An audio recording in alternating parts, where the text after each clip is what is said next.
क्या तकाबुल पढ़ा जाए।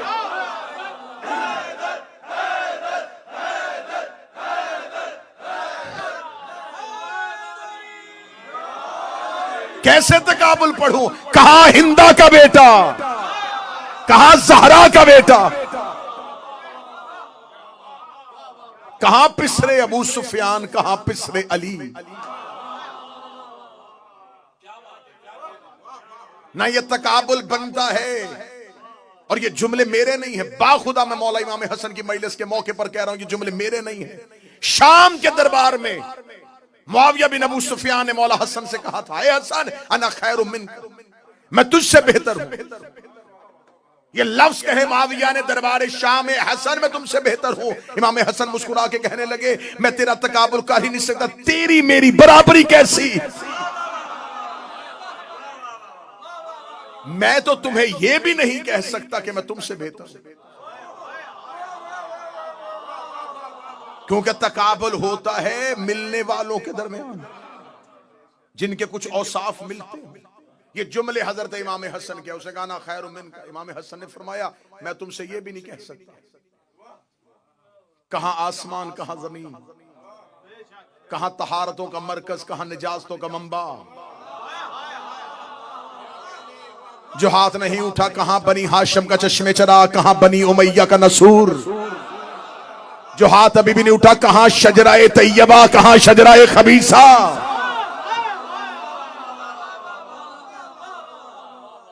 ये नस्ले हाशिम, वो नस्ले उमैया। तकाबुल कैसा, न खानदानों का तकाबुल, न मां का मां से तवाज़ुन, न बाप की बराबरी बाप से, न दादा की बराबरी दादा के साथ। कैसे तकाबुल हो सकता। मौला अमीर अल मोमिनीन ने कूफा में बैठ के कहा था, मौला अमीर अल मोमिनीन ने फरमाया था, अली के लिए सबसे बड़ा सितम यह है कि अली का मुकाबला उनके साथ किया जा रहा है। मवाजना हम पल्ला में होता है, मुकाबला हम वजन पे होता है। कहां बनी हाशिम और कहां बनी उमैया। ये सिर्फ तारीख के मौरख की तेजी थी कि उसने बनी उमैया को नबी का रिश्तेदार साबित करने की कोशिश की। वरना मैं मिंबर पे कई बार कह चुका हूं और उस बात को मैं इतनी कसरत के साथ पढ़ना चाहता हूं कि ये हर कान तक पहुंच जाए। बनी उमैया की नबी के साथ कोई रिश्तेदारी नहीं। अब्दे मनाफ के दो बेटे थे, एक का नाम अमर था, एक का नाम अब्दुल शम्स था। मैं बच्चों को समझाने के लिए, अमर और अब्दुल शम्स, ये हजरत अब्दे मनाफ के दो बेटे थे। दोनों शाम में रहते थे, दोनों ही तजारत करते, क्योंकि सरकार हजरत अब्दे मनाफ की तजारत शाम में थी। अमर को किसी ने बताया कि तुम्हारा आबाई वतन जो मक्का है वहां कहत पड़ चुका है। जनाबे अमर 200 ऊंटों पे रोटियां लाद के शाम से चले और मक्का पहुंचे। मक्का के 200 ऊंट अल्लाह की राह में ज़िबा किए, उसके शोरबे के अंदर रोटियां भगोई, 3 महीने मक्के वालों को खिलाई। और वो जो शोरबे में भगोई रोटी होती थी उसे अरबी में हश्म कहते थे। इतना खिलाया कि मशहूर हो गए हाशिम। बाबा सरकार आगे तशरीफ ले, बाबा जी आगे तशरीफ। सलवात सारे हज़रात मिलके बुलंद आवाज से बिस्मिल्लाह सरकार, बिस्मिल्लाह सरकार।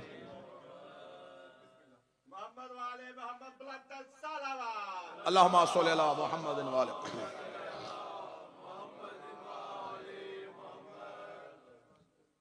सरकार आगा जी शरीक मजलिस हुए, मजलिस की रूहानियत में मजीद इजाफा और मेरे लिए ये सआदत की दुआ का हसूल बना और उनकी बरकत जो है वो मुझे जैसे तालिब इल्म के लिए बाइस फजीलत बनी। इतना खाना खिलाया कि मशहूर हो गए। जब हजरत आमर ने मक्का में खाना खिलाना शुरू कर दिया तो अब अब्दुल शम्स कहां रह रहे थे, तो जो मेरी तरफ शाम में। अब्दुल शम्स शाम में थे, आमर कहां आ गए, मक्का में। खाना खिलाना शुरू कर दिया। अब मक्का के लोगों ने जनाबे हाशिम को जाने नहीं दिया। मतवल्लियत काबा हजरत हाशिम के पास थी, खाने काबा की चाबियां हजरत हाशिम के पास थी। हर साल हज करने वालों के आने का इंतजाम अकेले हजरत हाशिम का। पूरे मक्का और हजाज में हजरत हाशिम की सखावत मशहूर हो गई। सरकार हजरत अब्दुल शम्स का शाम में इंतकाल हो गया। अब्दुल शम्स के घर में कनीज रहती थी। वो कनीज एक बच्चे को अपने साथ लेके आई थी। अब्दुल शम्स के मरने के बाद उस बच्चे ने दावा कर दिया कि मैं अब्दुल शम्स का बेटा हूं, जबकि वो कनीज जो काम करने के लिए अब्दुल शम्स के घर में रहती थी उसका बेटा था। उसका नाम था उमैया। जब इसे खबर हो गई कि जो मेरा चचा जिसका नाम अम्र था वो मक्का में जाकर रईस है और मक्का की सरदारी उसके पास है, इसने मक्का में आकर दावा किया कि मैं अब्दुल शम्स का बेटा हूं। सरकार हजरत हाशिम ने कहा ये झूठ है, ये बहतान है, अगर ये मेरे भाई अब्दुल शम्स का बेटा है तो इसे कहो खाना काबा के करीब जाए और दीवार काबा पे हाथ रखे इस बात की गवाही दे। जब ये दीवार काबा के करीब जाना शुरू हुआ तो मक्का के लोगों ने इसकी शक्ल को एक जानवर की शक्ल में देखना शुरू किया। लोगों ने मक्का से इसको निकाल दिया और ये दोबारा शाम पहुंच गया। उमैया को फिर उसके आगे एक बेटा हुआ, उसका नाम हर्ब, और हर्ब को एक बेटा हुआ जिसका नाम था अबू सुफियान। खानदाने बनु हाशिम के साथ कोई ताल्लुक नहीं, खानदाने रसूल के साथ कोई ताल्लुक नहीं। अब मैं हजरत इमाम हसन का एक हमला पढ़ने लगा। वैसे तो शुजात हजरत इमाम हसन पढ़ने के लिए एक ही जुमला काफी है कि अब्बास हसन के शागिर्द थे। इसके बाद ना भी पढ़ा जाए हजरत इमाम हसन की शुजात तो इसी में बंद है। हजरत अबुल फजल अब्बास इमाम हसन के शागिर्द।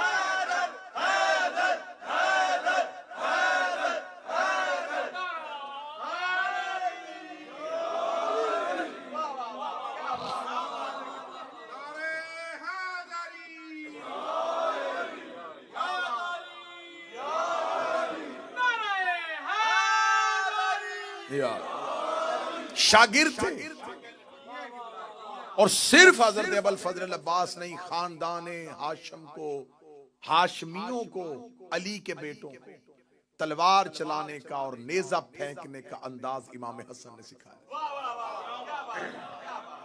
बाबा जी आज मौर्रख बहस कर रहा है हसन को लड़ना नहीं आता था, हसन लड़ते नहीं थे, हसन को जंग करनी नहीं आती थी। इमाम हसन सुलह पसंद थे, धीमे मजाज के मालिक थे। हसन लड़ते नहीं थे, हसन लड़ते नहीं थे। हमें तेरे अंदर के दर्द का पता है, तूने इसलिए कहा कि हसन लड़ते नहीं थे। तुझे हसन की शुजाअत से तकलीफ इसलिए है कि जमल में ऊंट की टांगे हसन ने काटी थी। जंगे जमल में ऊंट की टांगों को जिसने काटा वो इमाम, जिसने हौजत को जमीन से गिरने से पहले संभाला वो इमाम हसन, जिसने जंगे सफीन में अकेले ने फुरात का घाट खाली करवाया। मैं हमला पढ़ देता हूं सरकार हजरत इमाम। जब मुआविया हुकूमत ले चुका और ये हाकम बन चुका शाम का, तो मौला इमाम हसन ने 6 शर्तें सरकार इससे कही थी। पहली शर्त कही थी कि तू कुरान और सुन्नत पर अमल करेगा, और ये शर्तें आज भी तारीख में लिखी हुई। जो शराइत के साथ इमाम हसन ने सुलह की, मुआहिदा किया, वो शर्तें हैं। देखिए सुलह कहना गलत होगा, ये मुआहिदा था। सुलह तब होनी थी अगर शर्तें पूरी होती। पहले शर्त रखी ना, इमाम हसन ने कहा मेरी शर्त है, ये शर्तें पूरी करो, सुलह। तो अब पहले मुआहिदा है, सुलह इसे तब कहेंगे जब शराइत पूरी होगी। इमाम हसन ने पहली शर्त क्या रखी? कुरान और सुन्नत पे अमल करेगा। ये अली का बेटा था, ये रसूल का सिब्त अकबर था। कितनी प्यारी शर्त रखी। अब मैं सतर पढ़ने लगा और चेहरों पे मेरी नजर। इमाम हसन ने पहली शर्त रखी कि कुरान और सुन्नत पर अमल करेगा। शर्त बता रही है कि मुआहिदा किसी मुसलमान से नहीं हो रहा। जो हाथ उठा सके वो उठाए, जो बोल सके वो बोले। शर्त बता रही है कि ये मुआहिदा किसी मुसलमान से नहीं हो रहा। आज बंदा किसी बंदे से कहे कि तू शिया है तो पहली शर्त यह है कि तू अली वलीउल्लाह पढ़ेगा। वो कहेगा अली वलीउल्लाह पढ़ता हूं तो शिया हूं। ये कैसा मुसलमान था कि जिससे इमाम हसन कह रहे तू कुरान और सुन्नत पर अमल करे। दूसरी शर्त इमाम हसन ने रखी, कुरान और सुन्नत पर अमल करेगा। दूसरी शर्त यह है कि आज के बाद तेरा कोई किराए का खतीब मिंबर पे मेरे बाप अली को नहीं भौंकेगा। उसने शर्तें पूरी नहीं की थी। शर्तें पूरी हो जाती तो आज हर मिंबर से अली पढ़ा जाता। अब यह बात मैं 40 हिजरी से लेकर 2024 तक लेके आने लगा हूं। अगर आज किसी मिंबर से कोई खतीब अली के खिलाफ बोलता नजर आए तो समझ लेना कि किसकी तनख्वाह पे पल रहा है।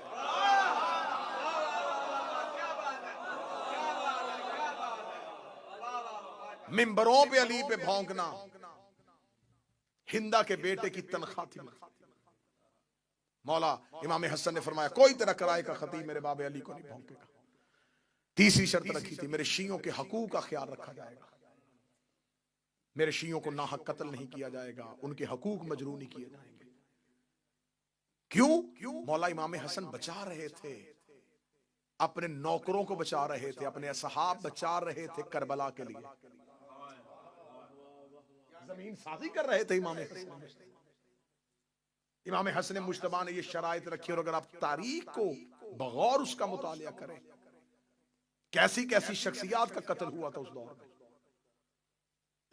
हुजर इब्ने अदई जैसे, रुशैद हजरी जैसे लोग, अब्दुल्ला इब्ने मसऊद जैसा लोग, मुफस्सिर कुरान जिसने तफसीर अली से ली थी, जो मुफस्सिर कुरान था, मुआविया ने उसे अपने दरबार में खड़ा करके छड़ियों के साथ मरवाना शुरू किया। बूढ़े थे और सिर्फ बेटियां थी, उनकी बेटा कोई नहीं था।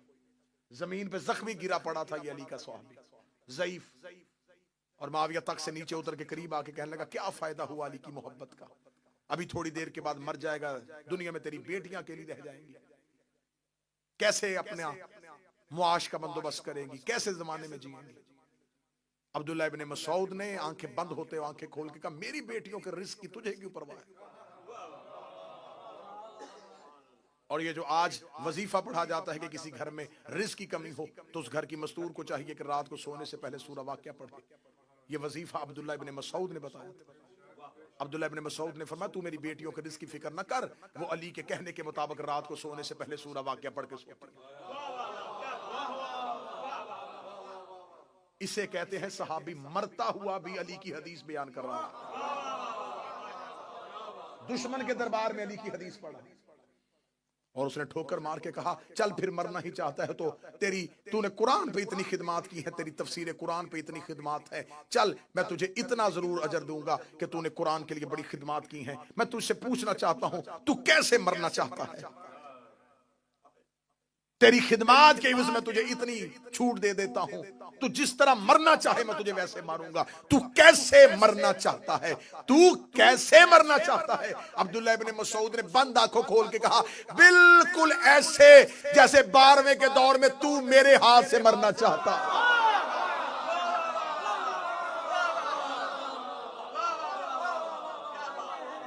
बिल्कुल ऐसे। पीर सादिक शाह जी आगे तशरीफ ले आए सरकार, बिल्कुल ऐसे ही जैसे मेरे 12वें के दौर तू मेरे हाथ से मरना चाहता। सख्त तरीन दौर, झूठी हदीसें गढ़ी जा रही है, खुदा की कसम मैं खा के कहता हूं अगर आप उस लम्हे में तारीख का मुतालिया करके देखें, इस दौर को तारीख में लिखा जाता है वज़ाए हदीस का दौर, वज़ाए हदीस का दौर, झूठी हदीसों की फैक्ट्रियां थी। ये वो दौर है जिसमें इमाम हसन जिंदगी गुजार रहे। दौर कौन सा है? झूठी हदीसें इतनी बनाई जा रही हैं कि लोग बाजार में सब्जी खरीदने के लिए हदीसें लेके जाते थे, हदीसें देते थे और सब्जी खरीदते थे। हदीसों की कीमत थी मार्केट में, जो 50 हदीसें बनी उमैया के हक में लिख के लेके आएगा इतने में तोली जाएंगी, जो 20 हदीसें अली के खिलाफ लिख के लेके आएगा। इसे कहा जाता है फितनाए वज़ाए हदीस। इतनी हदीसें बनाई गई, इतनी हदीसें बनाई गई, इतनी हदीसें बनाई गई कि अहले सुन्नत का खुद अपना इमाम अबू हनीफा कहता है कि मेरे सामने खड़ा होकर एक शख्स हदीस पढ़ रहा था कि मैंने अबू हनीफा से सुना है। यह अहले सुन्नत की किताब में लिखा हुआ है, वज़ाए हदीस के बाब में लिखा हुआ है। अबू हनीफा ने देख के कहा कि तूने किससे की हदीस सुनी? उसने कहा अबू हनीफा से। उसने कहा बदबख्त खुदा तुझे जहन्नम में मुंह के बल गिराए, अबू हनीफा तो मैं हूं, मैंने तो आज तक ये हदीस नहीं पढ़ी। ये दौर था, क्योंकि ये मेरी बात इस माइक के जरिए पूरी दुनिया में सुनी जा रही है। जो लोग आज कहते हैं अली और माविया भाई भाई, बैनर लगे हुए हैं पाकिस्तान के शहर, सोशल मीडिया पे शोर है, ये तो शियों की सिर्फ दुश्मनी है। बड़े बड़े अहले सुन्नत के स्कॉलर्स ने इसकी रद्द खुद पेश की, खुद अहले सुन्नत फ्रंट पे आके खड़े, वो कह रहे कि नहीं, उन्हें खबर है कि अगर हमने इसे अपने खाते में डाल लिया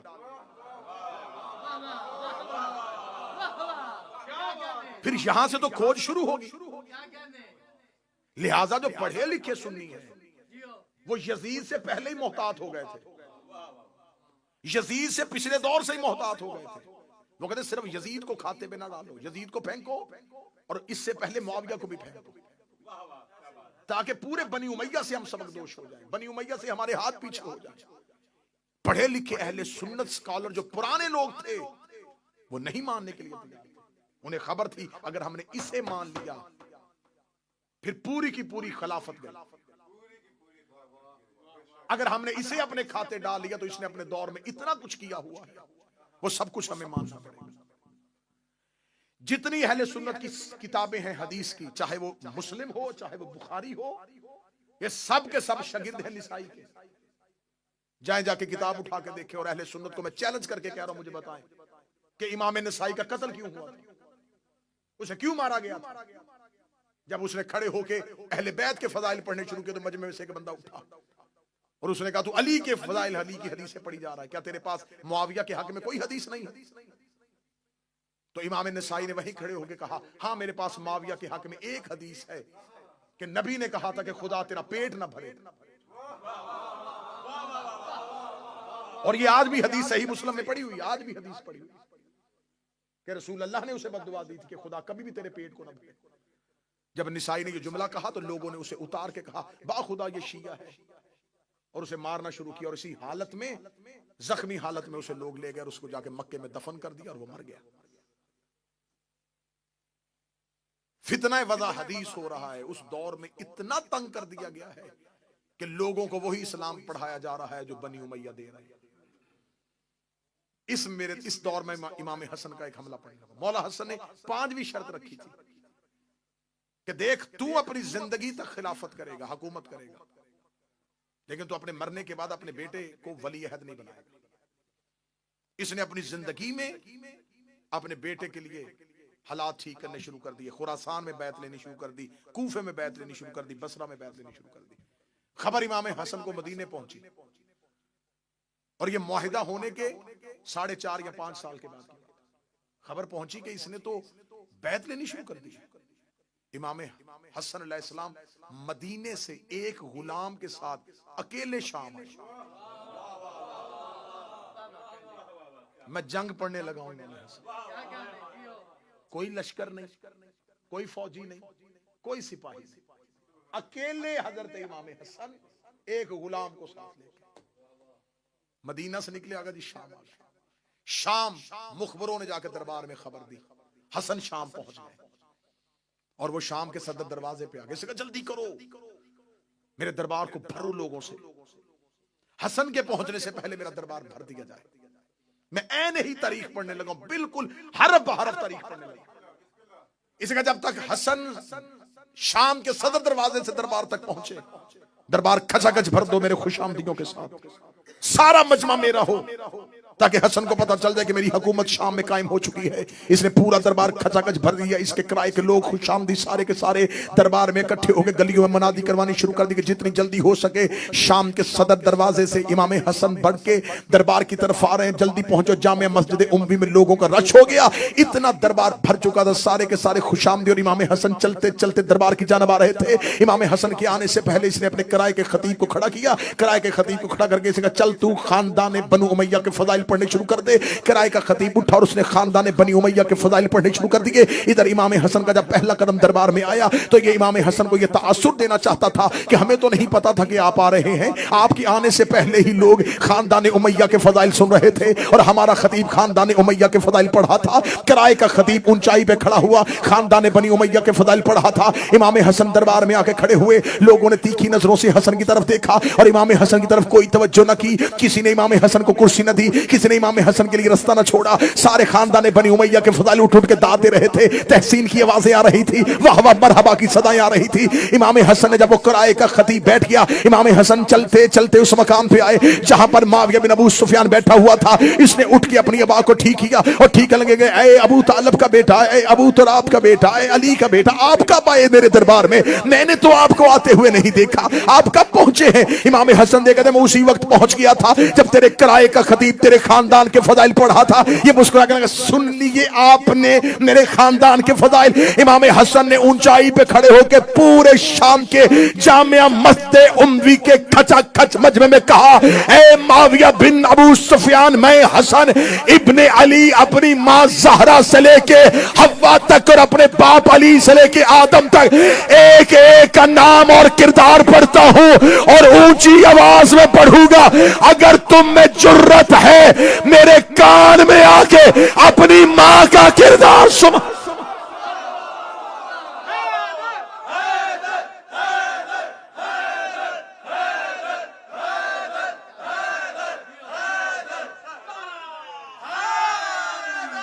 ऐ मुझ पे फख्र मुबाहात करने वाले, ऐ मेरे खानदान पे फख्र करने वालों, ऐ मेरे खानदान पे फख्र मुबाहात करने वालों, कान में आके पढ़ो।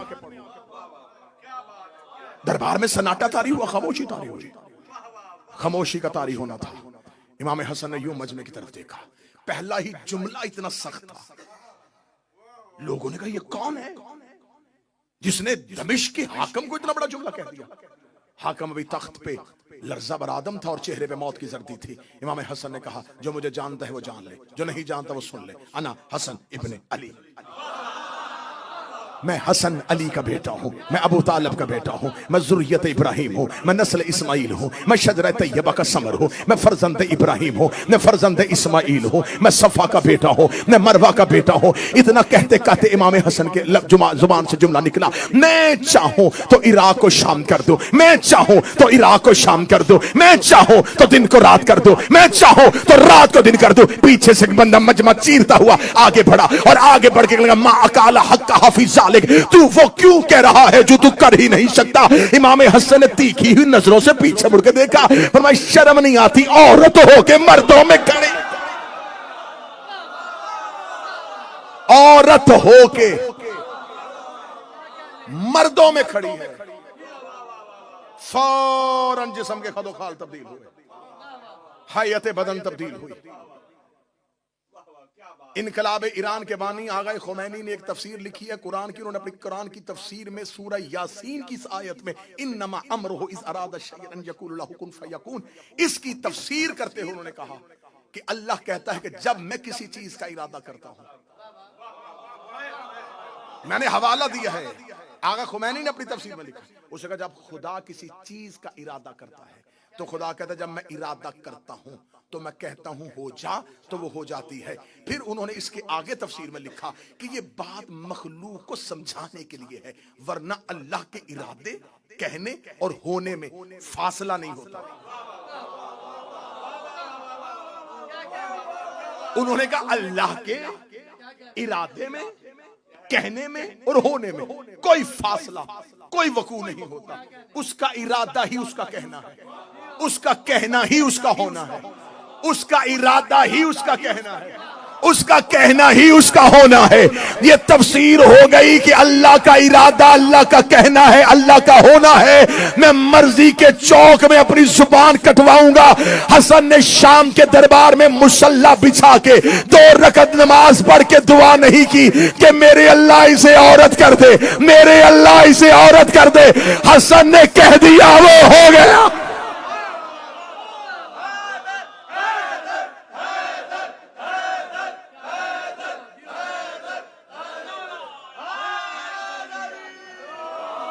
क्यों? इसलिए कि इमाम हसन इरादा इलाही है।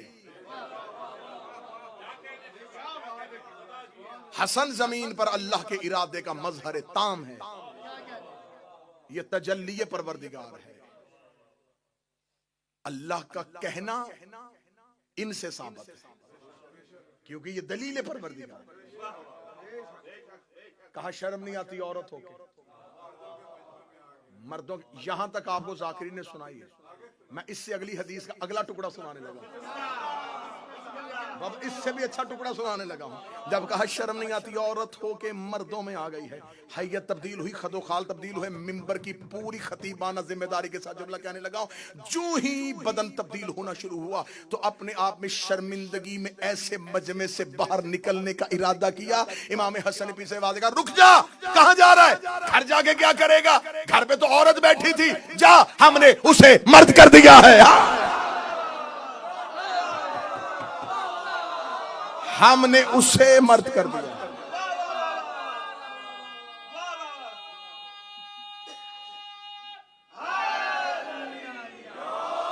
आज से वो हाकम, तू महकूमा। आज से वो हाकम, तू महकूमा। इतना इमाम हसन का कहना था।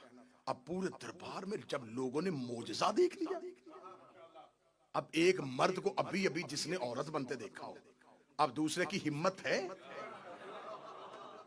बिल्कुल खामोशी तारी हुई। जब बिल्कुल सन्नाटा तारी हो गया, हैबत हसन, हसन की हैबत ने शाम के महल को ऐसे पत्थर का कर दिया। अब इमाम हसन की आवाज जामे मस्जिद उम्वी की दीवारों से टकराई। फरमाया, सुनो, लकड़ी के तख्त पे बैठ के फख्र करने वाले, इन्ना बेशक अल अर्श हुसीरी, मोहम्मद ज़मीरी, अली अमीरी, हुसैन वजीरी, व जबरील फकीर।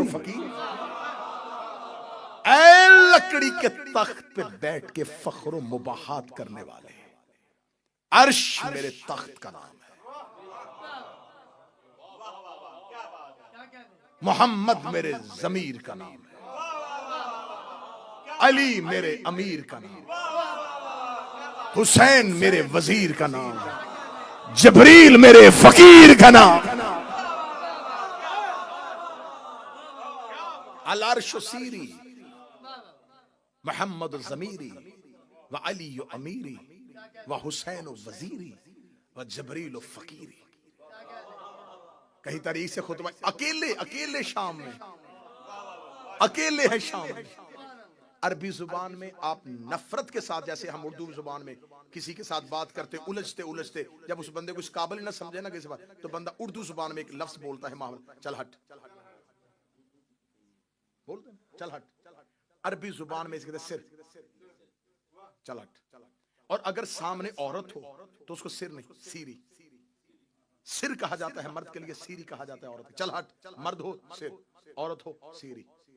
अब आखिरी सतर है और जुमला आपने ऐसे वसूल करना है जैसे जुमले का हक बनता है। मेरे मौला इमाम हसन ने शाम के दरबार में खड़े होगा, अल अर्श सीरी, अर्श मेरा तख्त है, मोहम्मद ज़मीरी, मोहम्मद मेरा ज़मीर है, व अली अमीरी, अली मेरा अमीर है, व हुसैन वजीरी, हुसैन मेरा वजीर है, व जबरील फ़कीरी, और जबरील मेरा फ़कीर है। ये कहना था या मुआविया बिन अबू सुफियान इमाम हसन के बिल्कुल सामने आके खड़ा हुआ। उसका दरबार में तो किसी की जुर्रत नहीं कि हसन के जुमले को काटे। वो सामने आके खड़े हो गया, लगा, ए हसन, तूने मदीने से आके शाम में फसाद फितना बर्पा कर दिया है, तूने मेरे दरबार की हैबत को तब्दील कर दिया है। क्या तू भी अपने बाप की तरह मोजे दिखा के अपनी हुकूमत साबित करना चाहता है? इमाम हसन ने उसी लहजे में कहा, इस शे तो असीरी, पीछे हट या कहूं सीरी।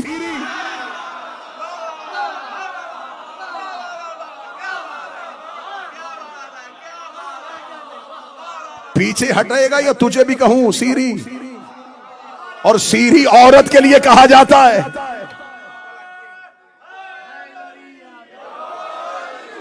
रास्ता छोड़ या मैं कहूं सीरी। रास्ता छोड़ता है या तुझे कहूं सीरी। पूरी महफिल से इमाम हसन इस अंदाज से निकले और खड़े होकर कहा, खबरदार, मैंने तुझे कहा था कि अपने बाद अपने बेटे की वली अहदी की कोशिश न करना। अगर तुमने यजीद अपने बेटे को खलीफा बनाने की कोशिश की तो जान लेना मेरे भाई का नाम हुसैन है।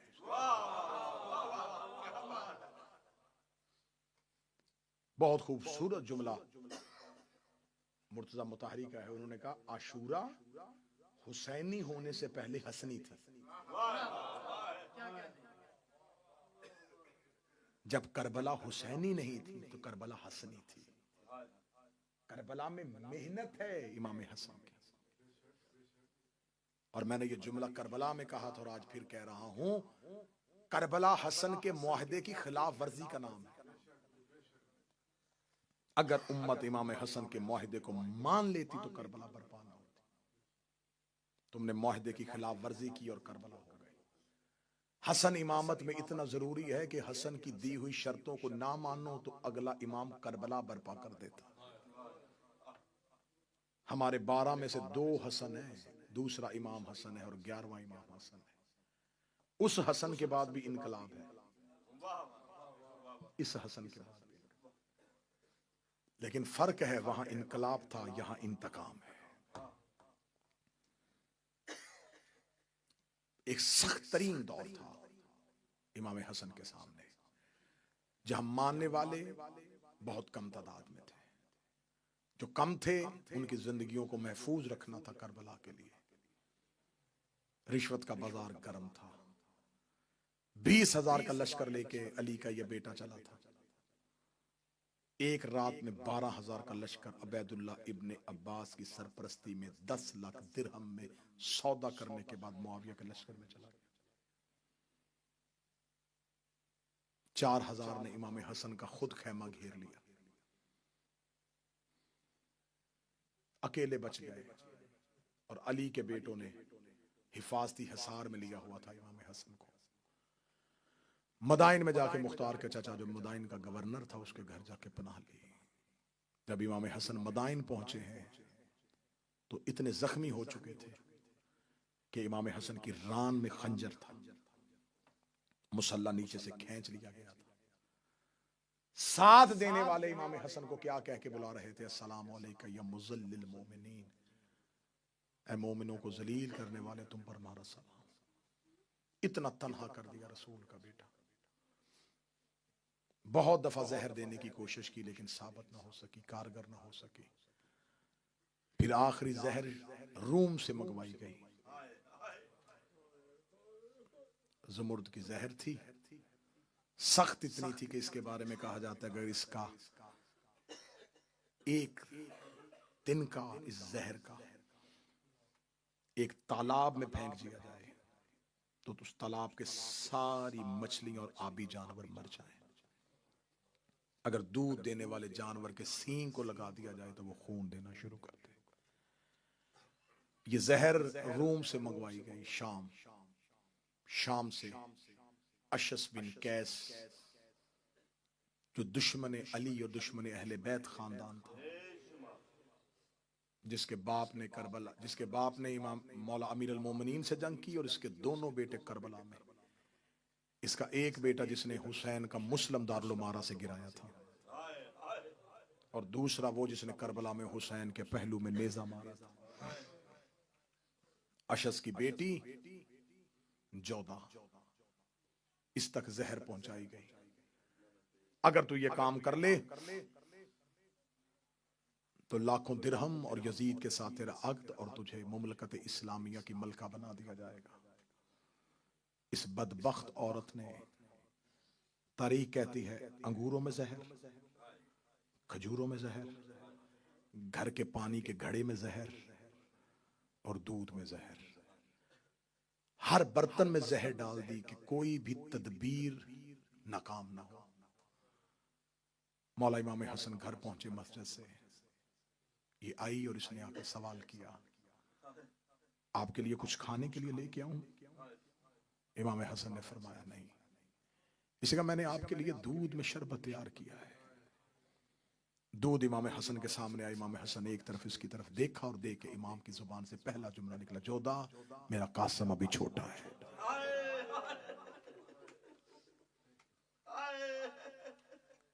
इसने कहा आप नोश फरमाइए। दूध का प्याला हाथ में आया, आंखें बंद हुई और आंखों से आंसू इमाम की दाढ़ी में आए। पहला घूंट भरा और भरने के बाद पहली सतर कही, क्या मैं तेरा अच्छा इमाम नहीं था? क्या मैंने तेरे कोई हक तलफी की थी? इसने कहा और दूध पीजिए। इमाम ने फरमाया अगर एक घूंट से ही तेरा काम हो जाए मुझे दूसरा क्यों पिला रहे हैं। जहर इतनी शदीद थी कि इमाम के जिगर तक पहुंच गई। आधी रात मदीने की गलियों में रसूल का बेटा कभी इस दीवार से कभी इस दीवार से, गिरते गिरते फरवा बीबी के दरवाजे तक ऐसे आए जैसे अकबर की लाश पे हुसैन।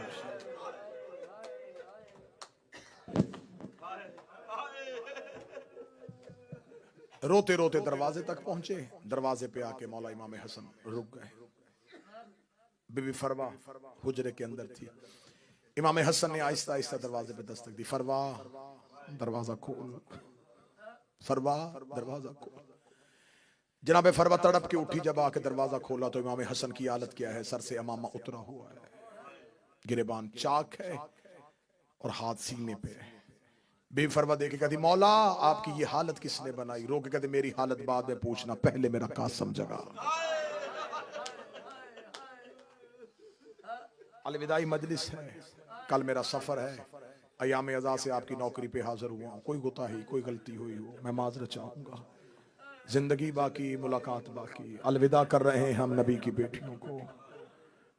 ऐ रसूल अल्लाह की बेटियों, हमसे अयाम अज़ा में कोई गलती हुई हो, तुम्हें हुसैन के घोड़े से गिरने का वास्ता हमें माफ कर देना। बीबी हमसे रोने का हक अदा नहीं हो सका। हक तो ये था कि हम मर जाते तेरे हुसैन को रोते रोते। बीबी हमने बड़ी कोशिश की, हम जितने भी आंसू पेश कर सके। रसूल की बेटी हमारे आंसू कबूल करना, हमारा गिरिया कबूल करना। रो के कहते मेरा कासम जगा। 3.5 साल का कासम जो अभी भी नहीं रो सका, उसके लिए जुमला कहूं। जब हसन को जहर मिली, कासम की उम्र इतनी थी जितनी करबला में हुसैन की सकीना की उम्र थी। 3.5 साल का कासम माँ ने हाथों पे उठा के बाप के सीने पे लिटाया। बाप के सीने पे जनाबे कासम का आना था। जनाबे कासम तड़प के उठे। रो कहते अम्मा तूने मुझे गर्म रेत पे क्यों सुला दिया। माँ रो के कहती मेरा लाल जा, गर्म रेत नहीं बाबे का सीना है। जब कहना बाबे का सीना है, कभी बाबे की दाएं दाढ़ी चूम रहा है, कभी बाएं से दाढ़ी चूम रहा है। रो के जनाबे कासम की आवाज है बाबा आपका सीना इतना गर्म क्यों है। फरमाया कासम मेरा सीना न पूछ, जल्दी कर फुफ्फी के दरवाजे पे जा, जाके फुफ्फी को मेरी मौत की इतला दे के आ। और कासम अगर मेरी ज़ैनब सो रही हो उसे जगाना ना, नमाज शब के लिए उठेगी उसे मेरी हालत बता देना। मुझे बोल के बताओ जिसके घर में औलाद है 3.5 साल के बच्चे को भी मौत की इतला देनी आती है। चलो मुसाइब शुरू हो चुका है, हर बंदा रो रहा है। मैं रोती हुई आंखों से दुआ मंगवाता हूं मेरे अल्लाह कोई बहन सो रही हो उसे भाई की मौत की इतला ना मिले। सोई हुई बहनों से भाई की मौत की इतला बर्दाश्त नहीं होती। जनाबे कासम मदीने की गलियों में आधी रात दीवारों के सहारे लेता लेता वो जिसकी मेहंदियां उठाते हो, वो जिसकी सेज सजाते हो, वो कासम जनाबे ज़ैनब के दरवाजे पे आया। दरवाजे पे हाथ रखा, दरवाजा बंद महसूस हुआ। जनाबे कासम ने दरवाजे पे सर रखा, रो के कह रहा अम्मा दरवाजा खोल, बाबे को जहर मिल गई है। अम्मा दरवाजा खोल, मेरा बाबा चंद लम्हों का मेहमान है। जनाबे कासम दरवाजे पे आई। बिस्तर से अली की बेटी तड़प के उठी, रो के कहती अम्मा फिजा चिराग रोशन कर। रो के बीबी क्या हुआ। फरमाया मैंने ख्वाब देखा है मेरी माँ का पहलू से हाथ उठा हुआ है। रो के कह रही ज़ैनब मदीना फिर उजड़ गया। अजरो मिनल्लाह, अजरो ज़ैनब मदीना फिर उजड़ गया। अली की बेटियां बिस्तर से उठी। जनाबे फिजा ने घर का दरवाजा खोला। शहजादा कासम की पेशानी चौखट पे आई। फिजा ने चराग करीब किया, बच्चा कौन है। जो ही जनाबे का